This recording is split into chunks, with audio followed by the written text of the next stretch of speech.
Assalamualaikum warahmatullahi wabarakatuh. Salam berjumpa, salam sains.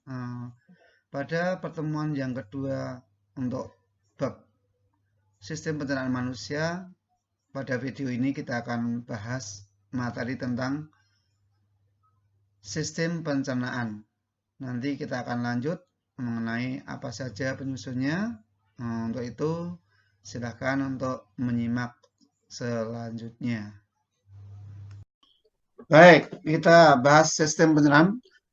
Proses pencernaan nanti berdasarkan prosesnya pencernaan dikelompokkan jadi dua. Ada yang secara mekanik dan yang kedua secara kimiawi. Keduanya jelas pembedanya. Kalau mekanik itu menggunakan otot, yaitu gigi-gigi kita, atau otot yang di lambung, ya. Kenapa menggunakan otot? Karena termasuk mekanik, gerak di sini. Jadi menggunakan gerak. Sedangkan yang kimia menggunakan zat-zat kimia. Siapa dia? Yaitu pencernaan yang melibatkan enzim-enzim pencernaan. Itu namanya secara kimiawi. Kemudian yang berikutnya, tahapan proses pencernaan itu yang pertama adalah pergerakan. Pergerakan itu yaitu di mulut kita menyuap nasi. Kemudian kita kunyah. Kita kunyah termasuk pergerakan di sini. Kemudian ternyata di dalam mulut di sana juga ada sekresi, pengeluaran zat-zat seperti enzim, seperti air ludah, itu adalah sekresi. Tujuannya untuk apa? Mempermudah makanan yang dicerna di dalam mulut. Kemudian dilanjutkan dengan pencernaan. Pencernaan tadi bisa secara mekanik, bisa secara kimiawi. Setelah berhasil dicerna kemudian baru akan mengalami proses penyerapan. Apa yang diserap? Zat-zat yang dibutuhkan tubuh tadi, atau zat-zat nutrisi tadi, atau yang dikenal dengan zat gizi tadi. Jadi apa? Beberapa istilah yang pengertiannya sama. Ada zat makanan, ada zat gizi, ada nutrisi. Itu ketiganya memiliki pengertian yang sama. Setelah zat yang dibutuhkan diserap, tinggal ampasnya mengalami proses yang terakhir, akan dibuang. Nah, kita harus tahu dulu, apa sih tujuan pencernaan? Mencerna itu tujuannya apa? Mencerna adalah bertujuan untuk mengubah makanan dari yang bentuk besar menjadi kecil, dari bentuk kompleks menjadi sederhana. Tujuannya apa? Agar bisa diserap oleh tubuh. Itu tujuannya. Jadi tujuan pencernaannya itu agar makanan-makanan tadi bisa diserap oleh tubuh. Yang diserap siapa? Yaitu zat-zat gizi, zat-zat nutrisi, atau zat-zat makanan tadi. Baik, kita lanjutkan yang berikutnya ke komponen sistem pencernaan.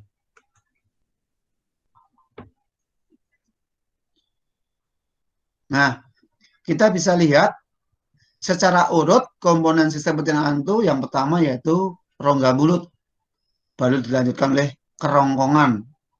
Dari kerongkongan dilanjutkan ke lambung. Dari lambung dilanjutkan ke usus halus. Usus halus baru ke usus besar. Usus besar baru yang terakhir, tempat pembuangan. Ada yang tahu? Tempat pembuangannya namanya apa? Ada yang tahu nggak? Halo? Tempat pembuangan yang terakhir namanya apa, nak? Halo? Anus, Pak. Anus, Pak. Betul. Paling apa ya? Baik, kita akan bahas satu persatu, nak. Oke. Nih, gambar rongga mulut kita. Nah, ternyata di rongga mulut itu ada beberapa komponen yang mendukung pencernaan. Ada gigi, ada lidah, ada kelenjar ludah. Dan di dalam rongga mulut mengalami dua macam proses pencernaan. Kita bahas satu persatu ya. Gigi.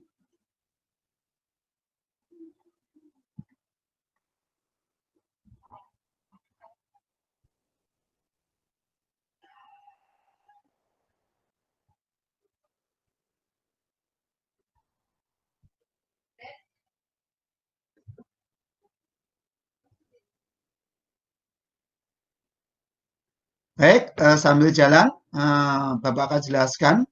Jadi sebenarnya gigi, susunan gigi, jenis jenis gigi nanti kita akan bahas. Itu yang paling depan nama gigi seri, itu jumlahnya 4 kali 2, 8 berarti. Kemudian di belakangnya ada taring yang agak runcing. Kemudian di belakangnya ada geraham. Nah, geraham tadi kalau ada 2 jenis itu, kalau yang masih anak-anak hanya 1 geraham aja. Tapi kalau yang udah dewasa ada geraham depan, geraham belakang. Keduanya punya fungsi yang sama. Kemudian ini gambar struktur gigi yang paling luar namanya email, yang putih, yang bening, maaf, yang jernih. Nah, biasanya karena makanan mengalami korosi, email itu bisa rusak karena asam. Nah, sehingga dia biasanya tidak jernih lagi, udah kusam. Itu berarti emailnya ada rusak. Kemudian yang berikutnya ada tulang gigi atau dentin namanya. Kemudian di dalam tulang gigi itu ada rongga. Nah, ada rongganya, namanya rongga gigi. Kemudian antara rongga gigi dan dentin ternyata ada sumsumnya, sumsum gigi. Kemudian di kanan kiri di sekeliling gigi ada gusi yang tempat tertanamnya gigi kita. Ini namanya gusi. Kemudian di dalam rongga gigi itu ada saraf. Nah, saraf inilah nanti yang kalau kita giginya berlubang, sampai berlubang dan mengenai rongga gigi, wah sakitnya luar biasa. Kenapa? Karena sudah mengenai ke saraf gigi kita. Di sana juga ada pembuluh darah. Makanya ketika gigi tanggal, gigi copot, itu pasti mengeluarkan darah karena di sana ada pembuluh darah. Kurang lebih seperti itu. Nah, tadi sudah saya sampaikan, gigi itu ada 2 jenis, ada gigi anak dan gigi dewasa. Nah, ini pembagiannya anak. Untuk pada anak-anak dikenal dengan gigi susu. Kenapa? Karena masih bisa tanggal dan tumbuh lagi. Itu namanya gigi susu. Rumus gigi untuk setengah rahang, ini setengah rahang aja ya. Setengah rahang itu bisa rahang bagian kanan saja atau bagian kiri saja. Nah, rahang itu kita ada 2, yaitu rahang atas dan rahang bawah. Kebetulan ini sebelah kiri, ini belahannya ini kanan, ini kiri. Nah, untuk susunan gigi anak, geraham depan, gigi seri itu ada 4, 2 atas, 2 bawah untuk bagian kanan saja. Kemudian di belakang gigi seri ada gigi taring, masing-masing jumlahnya 1 untuk rahang atas, 1 rahang bawah bagian kanan, sehingga jumlahnya 2. Jumlah semuanya berapa? 2 kali 2, 4. Kemudian geraham saja ini sebenarnya, nggak ada istilah geraham depan. Geraham untuk gigi susu, yaitu geraham itu jumlahnya ada sebelah kanan itu ada atas 2, bawah 2, sehingga kalau total semuanya ya 4 kali 2 ada 8. Sedangkan untuk gigi dewasa atau gigi tetap istilahnya, kenapa gigi tetap? Kalau udah copot nggak akan tumbuh lagi. Ini gigi tetap. Ini kurang lebih pembagiannya seperti ini. Untuk seri sama, jumlahnya 4 kali 2 kanan kiri. Kemudian taring ada 2, atas 1, bawah 1, kali 2 kanan kiri jadi 4. Geraham depan 2 atas, 2 bawah, kali 2 kanan kiri jadi 8. Geraham belakangnya itu ada 3 sama 3 berarti 6, kali 2 kanan kiri berarti 12. Sehingga totalnya itu ada 32 untuk gigi dewasa dan 20 untuk gigi anak-anak.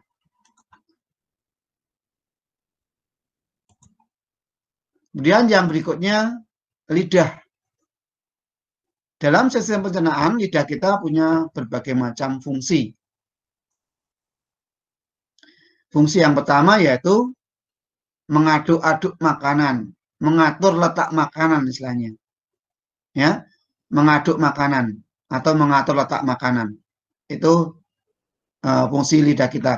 Yang kedua, membantu menelan. Kalian bisa bayangkan kalau nggak ada lidah, bisa nggak makanan itu terdorong ke belakang untuk bisa ditelan. Kemudian yang ketiga, sebagai alat pengecap atau cita rasa. Di sini ada 4 saja, sekali lagi nak, ada 4 cita rasa, asam, manis, pahit, dan asam. Asam, manis, asin, dan pahit. Tidak ada rasa lain. Pedas bukan rasa, tapi kesan terbakar.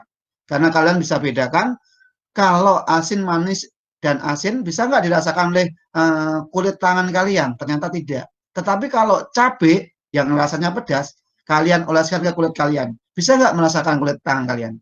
Pasti akan bisa. Karena apa? Karena panasnya cabai bukan merupakan sensasi cita rasa. Kemudian ludah juga merangsang kelenjar untuk menghasilkan saliva itu air ludah ya, kelenjar ludah, merangsang kelenjar ludah. Ketika coba kalian bisa ini, ketika lidahmu tersentuh rasa asam, pasti ludahmu akan bereaksi dengan apa? Menghasilkan ludah yang banyak sampai ngocor ya, kurang lebih seperti itu. Itu karena rangsangan apa? Rangsangan dari lidah kita menerima sensasi asam, kemudian kelenjar ludahnya aktif menghasilkan air ludah atau saliva. Yang ketiga yang di mulut yaitu kelenjar ludah. Nah, kelenjar ludah itu ada 3 pasang, ada di bawah lidah, ada pangkal lidah, dan ada di kalian bisa lihat ini di samping kanan ini dekat dengan telinga kita.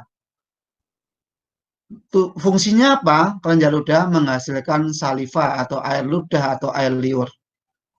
90% tersusun oleh air dan 10% oleh lendir, garam, serta enzim amilase. Jadi ludah kita itu susunannya tidak hanya air saja, ternyata juga ada lendir, ada garam, ada enzim amilase atau petialin. Yang berikutnya adalah proses pencernaan di mulut. Nah, kalian bisa lihat ini. Kurang lebih mekanismenya seperti ini. Pada saat mata melihat dan membau makanan, pada saat mata melihat dan membau makanan, maka saraf akan merangsang kelenjar ludah kita untuk menghasilkan saliva atau air liur. Kemudian yang berikutnya, makanan akan dikunyah di dalam mulut dan bercampur dengan saliva. Nah, proses inilah yang tadi saya bilang, langkah ketiga inilah yang saya bilang, ketika dikunyah itu pencernaannya secara mekanik karena menggunakan otot. Tetapi setelah bercampur dengan saliva atau kelenjar ludah, itu sudah termasuk pencernaan kimia. Kenapa? Di sana bekerjalah enzim petialin atau amilase. Setelah itu baru makanan itu lembut, makanan akan didorong masuk ke kerongkongan. Inilah mekanismenya kurang lebih seperti itu. Kemudian yang berikutnya adalah kerongkongan.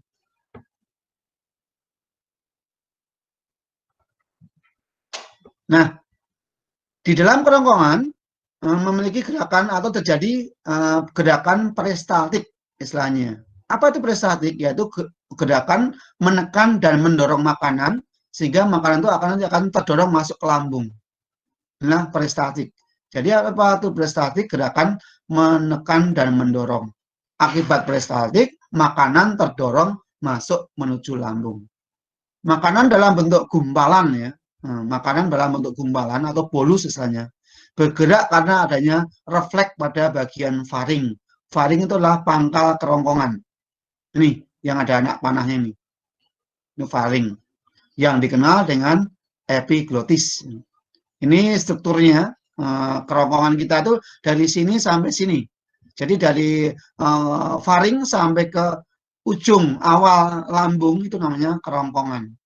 Nah, makanan itu bisa berjalan sampai ke lambung karena tekanan tadi, menekan dan mendorong tadi.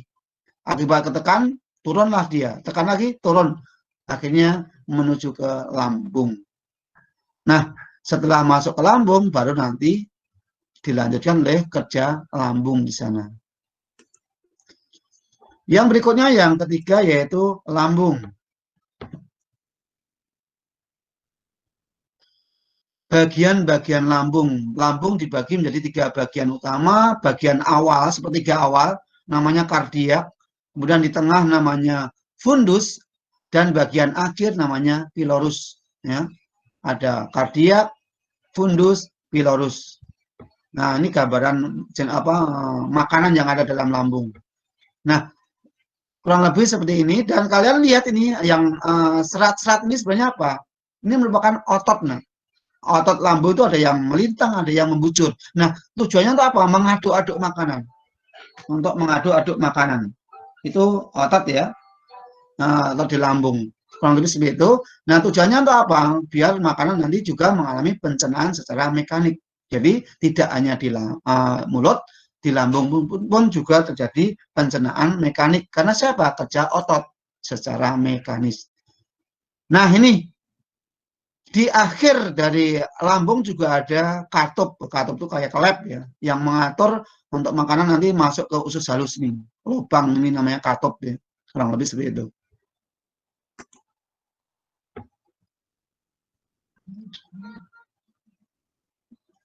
Baik, ini sebagai penjelasannya, di lambung makanan akan dicerna secara kimiawi dengan enzim, dan yang kedua tadi secara mekanik dengan diaduk-aduk oleh otot tadi. Nah, karena secara kimiawi, maka akan melibatkan enzim. Enzim apa nih yang berperan di lambung? Kita bisa lihat ini. Ya. Lambung mengandung asam klorida atau HCl dan enzim. Jadi, dalam lambung dihasilkan zat-zat enzim. Yang pertama yaitu pepsin. Apa perannya? Memecah protein jadi pepton, mencerna protein jadi pepton. Renin, menggumpalkan protein susu. Ini biasanya terjadi pada bayi. Bayi itu makanannya hanya susu, tapi dengan adanya susu yang menggumpal, itu akan memberi rasa kenyang pada si bayi sehingga tidak akan merasa lapar. Ini pada bayi. Yang ketiga yaitu lipase, yaitu memecah lemak menjadi asam lemak dan gliserol. Dan yang keempat, asam klorida. Ya, ini sebagai pertahanan tubuh. Dia akan membunuh kuman-kuman yang masuk ke lambung bersama makanan. Dan yang kedua, asam lambung atau HCl juga berperan untuk mengaktifkan pepsin. Kenapa mengaktifkan pepsin? Karena pepsin tadi sebenarnya bentuk awalnya pepsinogen. Ya. Pepsinogen itu belum aktif. Nah, untuk bisa aktif harus ada asam lambung atau HCl. Baru nanti akan berubah jadi pepsin. Nah, pepsin baru berfungsi untuk mencerna protein tadi. Makanan yang telah berbentuk kim atau bubur akan didorong menuju ke usus halus. Jadi di dalam lambung tuh makanan sudah mengalami pencernaan, sudah dalam bentuk bubur halus melalui katup pilorus atau tadi yang kita tampilkan di depan tadi, atau sphincter pilorik. Kurang lebih seperti itu. Dan yang berikutnya yaitu di usus halus.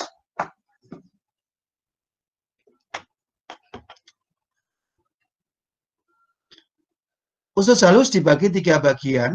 Sepertiga awal namanya usus 12 jari, nama istilahnya lainnya lah duodenum. Kemudian sepertiga kedua dikenal dengan usus kosong, usus tengah, sama ya, usus kosong, usus tengah, atau dikenal istilahnya jejunum. Dan sepertiga akhir namanya usus penyerapan atau ileum. Ingat, duodenum, jejunum, ileum. 12 jari, kosong, penyerapan. Nah, di dalam usus halus dilengkapi dengan alat-alat penyerapan sari makanan di sana. Karena di sanalah nanti tempat terjadinya penyerapan sari-sari makanan. Nah, alat penyerapan itu apa saja? Ada 2 di sini. Alat penyerapan yang pertama yaitu pembuluh darah, pembuluh kapiler, ini yang warnanya merah dan biru, yang kecil-kecil. Ini namanya pembuluh kapiler darah. Kemudian yang kedua adalah pembuluh kil. Pembuluh kil itu yang berwarna kuning, pembuluh limfa. Nah, itu namanya pembuluh kil. Nah, ternyata dua-duanya itu punya peran yang berbeda. Untuk penyerapan hasil pencernaan lemak seperti asam lemak dan gliserol, itu akan diserap melalui pembuluh kil. Selebihnya, vitamin, glukosa, kemudian ada asam amino, air, vitamin, itu akan diserap melalui pembuluh kapiler. Jadi pembuluh kil atau pembuluh limfa khusus hanya untuk menyerap hasil pencernaan lemak. Nah, kalian bisa amati di sini tekstur permukaan dari usus halus tuh berjonjot-jonjot atau berfili. Tujuannya apa ini? Agar permukaan penyerapan itu lebih luas. Apa dampaknya? Nanti penyerapan akan lebih efektif. Dengan semakin luasnya permukaan usus halus, penyerapan juga akan semakin banyak atau semakin efektif. Nah, ternyata di usus halus juga menghasilkan enzim-enzim pencernaan. Kalian bisa lihat di sini. Di duodenum atau usus 12 jari, di sana dihasilkan hormon sekretin dan cairan empedu. Nah, hormon sekretin dan cairan empedu itu untuk apa? Kalian bisa lihat sendiri. Hormon sekretin itu memacu kelenjar pankreas untuk mensekresikan getah. Getah itu isinya apa? Enzim. Nah, enzimnya apa? Ini loh, enzimnya ini. Kemudian cairan empedu untuk mengemulsikan lemak, membuat lemak menjadi senyawa yang mudah dicerna, itu adalah istilah emulsi. Ya, membuat lemak menjadi senyawa yang mudah dicerna. Kemudian di bagian usus tengah, usus kosong, ya, itu terdapat atau enzim amilase mengubah gula atau senyawa gula kompleks menjadi gula sederhana. Kemudian tripsin mengubah pepton dari lambung tadi yang dihasilkan oleh apa yang dicerna di lambung tadi dari pencernaan protein tadi diubah menjadi asam amino. Kemudian masih di usus kosong yaitu lipase mengubah lipid atau lemak menjadi asam lemak dan gliserol. Sedangkan di usus penyerapan itu sebagai tempat penyempurnaan dan tempat penyerapan di sini semuanya. Tempat penyerapan zat-zat yang sudah siap diserap semuanya. Nah, di antaranya di sana juga dihasilkan enterokinase, menghasilkan tripsinogen menjadi tripsin. Maltase mengubah maltosa menjadi glukosa. Laktase mengubah laktosa menjadi glukosa dan galaktosa. Lipase sama tadi, mengubah mencerna lemak menjadi asam lemak dan gliserol. Serta peptidase mencerna peptida kompleks atau polipeptida atau protein menjadi asam amino. Nah, kita bisa simpulkan sebenarnya zat-zat makanan yang siap diserap di usus penyerapan atau ilung itu apa saja? Yang pertama adalah glukosa. Yang kedua adalah asam lemak. Yang ketiga gliserol. Dan yang keempat adalah asam amino. Yang harus kalian cermati di sini adalah glukosa merupakan hasil akhir dari pencernaan karbohidrat yang siap diserap nantinya. Sedangkan asam lemak dan gliserol adalah hasil akhir dari pencernaan lemak. Dan asam amino adalah hasil akhir dari pencernaan protein. Sedangkan zat-zat lain seperti vitamin, seperti mineral, seperti air, tidak mengalami proses pencernaan, tapi akan langsung diserap oleh usus penyerapan. Baik, jelas ya? Kita lanjutkan. Yang terakhir, yaitu usus besar.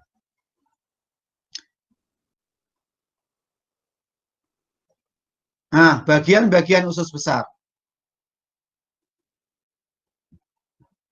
Bagian-bagian usus besar yaitu yang pertama adalah kolon yang naik ini, kolon.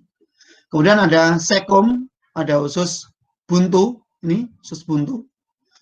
Di dalam usus buntu ada yang agak panjang dikit kecil namanya umbai cacing. Kemudian di bagian akhir usus besar itu ada poros usus atau namanya rektum. Saya ulangi, inilah awal usus besar namanya usus buntu. Jadi usus besar itu paling awal namanya usus buntu. Di bagian usus buntu ada umbai cacing atau appendix. Kemudian barulah kolon ini yang besar ini. Nah, kemudian di bagian akhir usus besar atau kolon itu ada rektum atau poros usus. Nah, ini untuk apa? Untuk menahan. menahan nanti agar sisa pencernaan tidak langsung keluar. Baru nanti sisanya akan dibuang melalui anus. Itulah usus besar. Nah, yang harus kalian tahu pada usus besar itu fungsinya untuk apa? Ada beberapa fungsi yang tidak ditampilkan di sini. Fungsi yang pertama adalah sebagai tempat untuk pembusukan ya, tempat pembusukan. Jadi sisa-sisa dari yang sudah diserap oleh usus halus nanti akan sampahnya akan masuk ke usus besar. Nah, di sana akan mengalami pembusukan. Nah, pembusukan ini akan dibantu oleh bakteri yang menguntungkan dalam tubuh kita, namanya bakteri Escherichia coli. Dan fungsi yang kedua dari usus besar adalah mengatur kadar air pada sisa pencernaan. Ya, jadi agar nanti sisa pencernaan itu tidak terlalu kental atau terlalu encer, maka yang ngatur adalah usus besar. Karena kalau terlalu encer juga baik, nanti akan dikenal dengan mencret istilahnya. Kalau terlalu keras juga nggak baik. Kenapa? Kita akan bisa mengalami sembelit. Maka harus dalam kondisi yang normal, tidak keras dan tidak encer. Siapa yang mengatur? Usus besar. Kemudian yang berikutnya, karena di sana ada E. coli, di usus besar juga tempat pembentukan vitamin K yang akan dihasilkan oleh bakteri E. coli. Jadi ada 3 fungsi usus besar. Yang pertama, tempat pembusukan sisa pencernaan. Yang kedua, mengatur kadar air pada sisa pencernaan. Dan yang ketiga adalah tempat pembentukan vitamin K. Kemudian barulah yang terakhir nanti sisa itu akan dibuang melalui anus. Nah, untuk menahan agar tidak keluar, di sana ada poros usus atau rektum. Demikianlah anak-anak pembahasan kita tentang sistem pencernaan pada manusia. Selanjutnya nantikan video berikutnya untuk lanjutannya pembahasan kita mengenai materi gangguan dan penyakit pada sistem pencernaan. Silahkan dinanti untuk berikutnya. Sekian, Assalamualaikum warahmatullahi wabarakatuh.